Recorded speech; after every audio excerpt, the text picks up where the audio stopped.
Hello, welcome back to our first pre-recorded video since October. Wow, it's probably been a year since we've done a pre-recorded video, and this is a special one.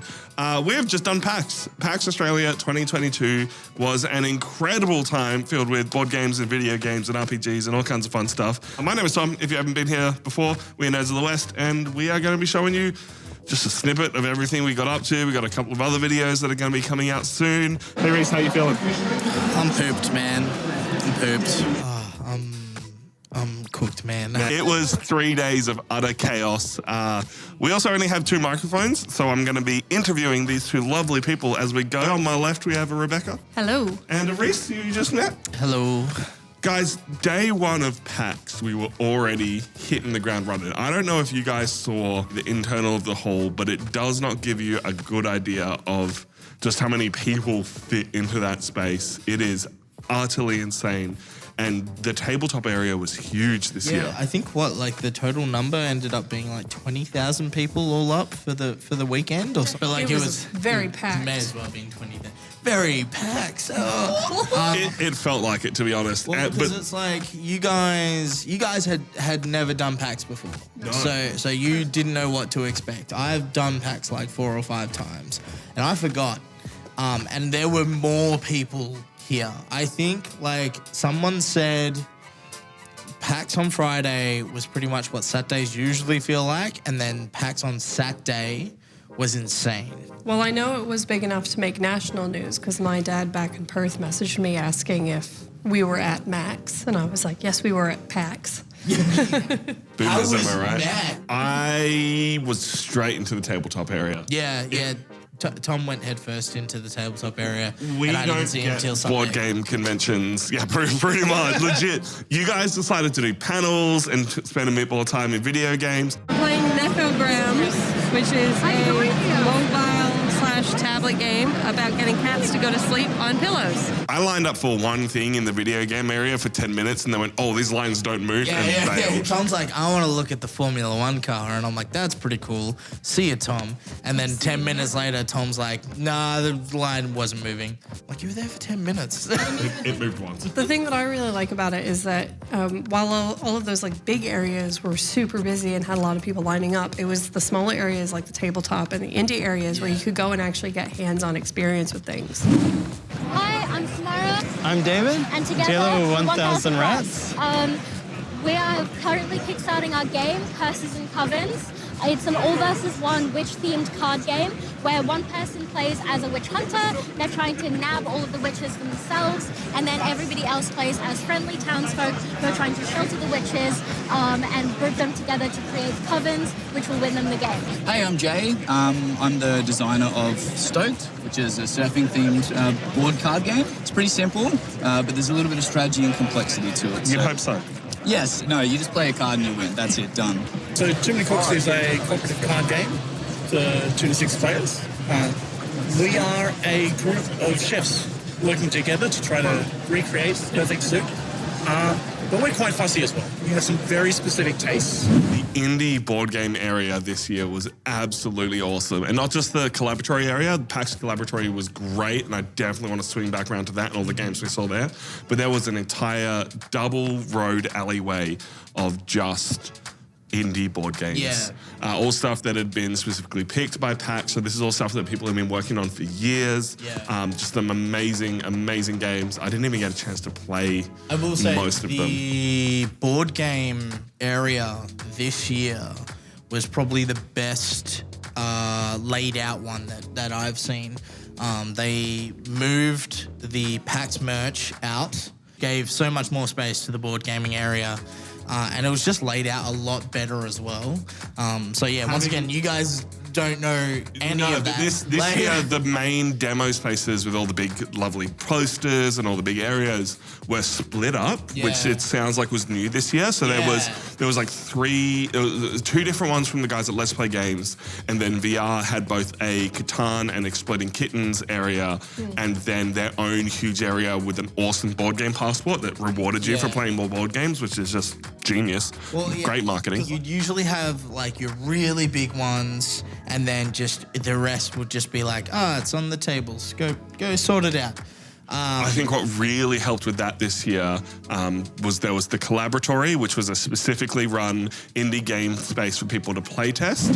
Hey, I'm Alex Winter. I help run the TGDA, and I am a board game designer. TGDA is the Tabletop Game Designers of Australia. We're basically a group of people that all love to design games. We all help each other, support each other. We also help run the Collaboratory, which is at PAX, where we cycle about 20, 25 designers that play their prototypes with the entire PAX community. And they not only had open areas for people to play test, but they also had their Tabletop Rising competition where they'd had submissions, they picked 10 games, and then between them and some sponsors picked 5 finalists. Yep. And from those 5 finalists, you could play their games and vote on which one you thought was the best.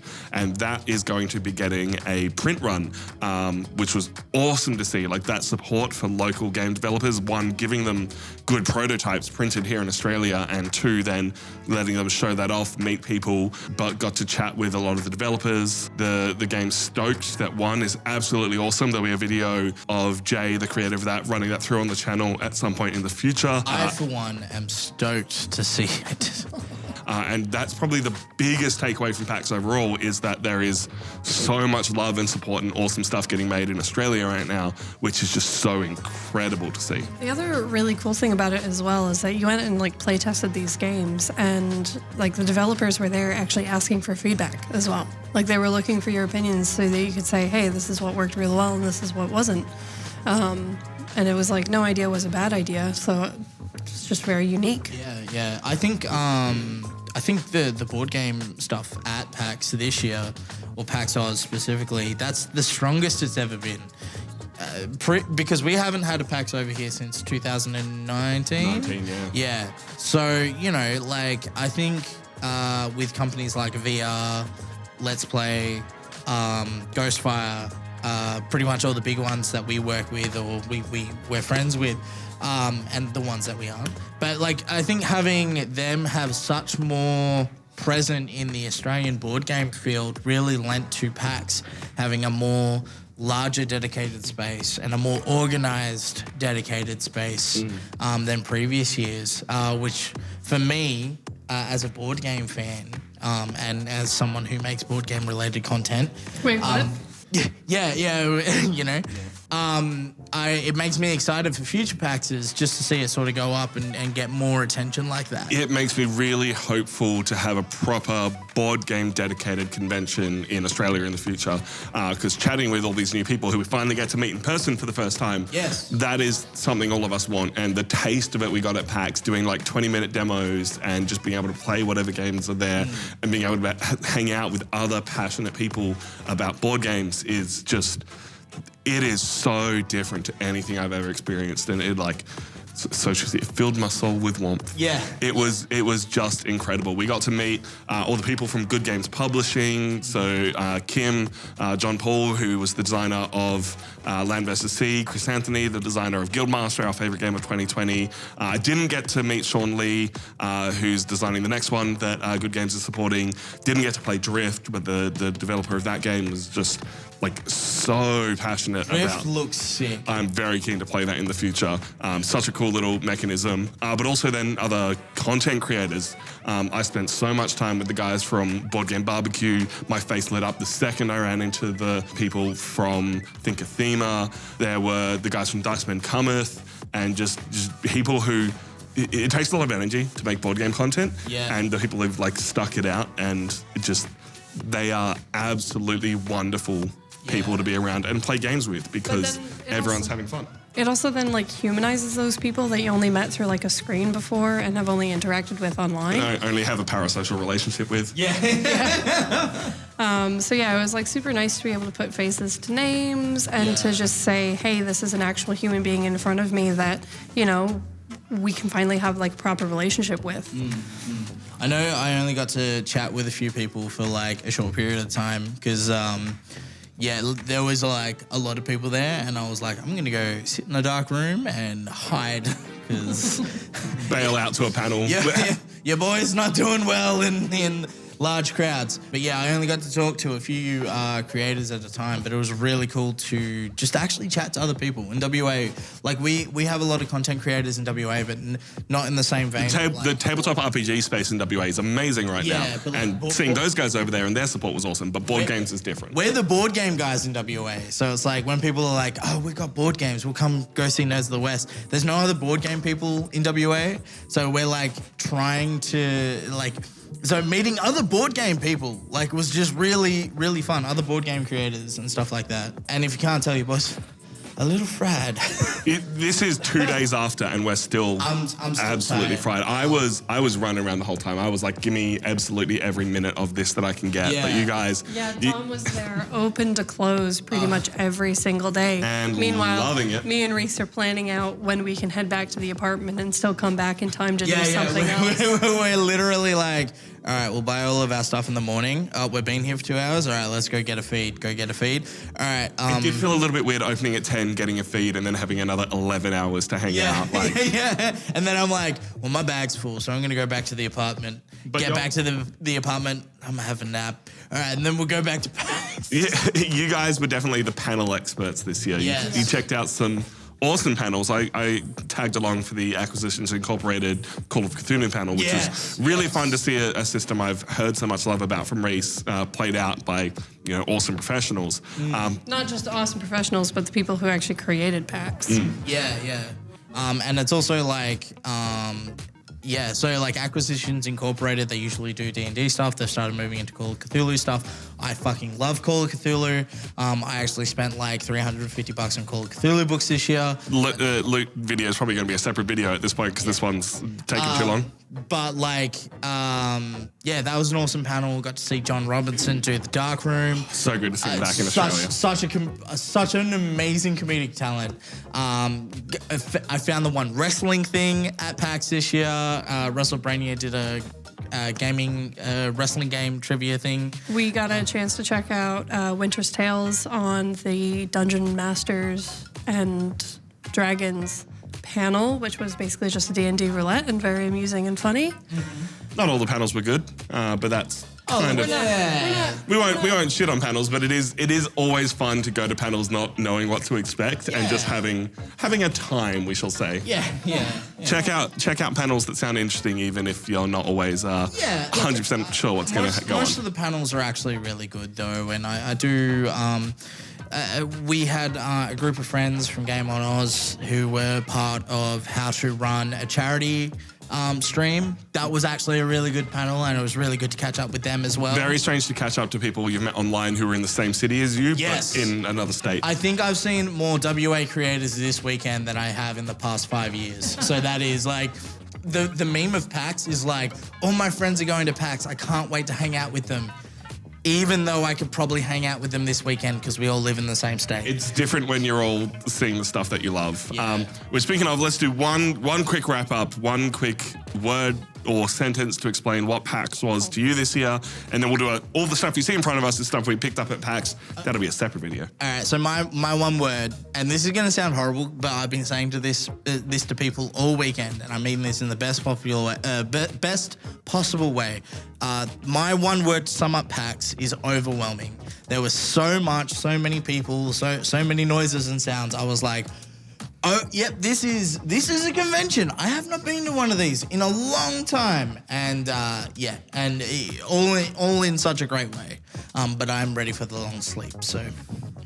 How about you, Beck? I think I'm probably gonna have to summarize it in two words. I'm sorry. But it was something that was completely different. You get conventions over in WA and you get, meetups, panels, whatever you get over in WA, but like comparing the last big thing to PAX in WA, which was Supernova, it was entirely different because PAX was all about the experiences you had there, less what you could get there. And so, it was just something that was so unique and just completely different. Yeah. For me, it was all about the board game love. To finally have that board game space and to see that many people playing board games was just incredible. Like, Australian board game industry is in such a good space, and I can't wait to see it grow. To see the work that Alex Winter was doing and his team at the Tabletop Game Designers Australia, the Collaboratory, as I've said, to see all the open board gaming space, the board gaming library, it's just, as Rhys said, it's overwhelming. There is so much good stuff happening, and I can't wait to, you'll see bits of it as we've talked through this video and bits more as we've talked through everything we grabbed on the day. It was just, words cannot explain how happy I felt to see just awesome stuff and awesome people just for My board favorite games. thing about us wrapping up this video is Thomas like, pick one word to describe it. I said one sentence. Also, Tom, I can't pick any words to describe it. Words are hard. Look, it's just that thing of like, oh, PAX is 3 days. 3 days is such a long time, and then you get to the end Not of it, enough. and you're like, I think that could have been longer, but then you're also like, I'm ready for the Jesus sleep. I'm ready for not doing anything till 3 o'clock the next day, which was great. So keep your eyes peeled. We got a couple of cool videos specifically about games, and we will then do a video going through all this stuff. So if you want to hear all the cool stuff that we managed to pick up while we're at PAX, please stay tuned for that, and stay tuned for us going back to live streams in the near future. We're Nerds of the West, and we will catch you next time. Bye-bye. Wait, Everything. how's the Melbourne nightlife, right? We're going to go out party. We're going to hit up a McDonald's, and then we're going to go eat quietly back in the room. I'm going to go. Quietly, I'm going to eat ravenously and with much vigor.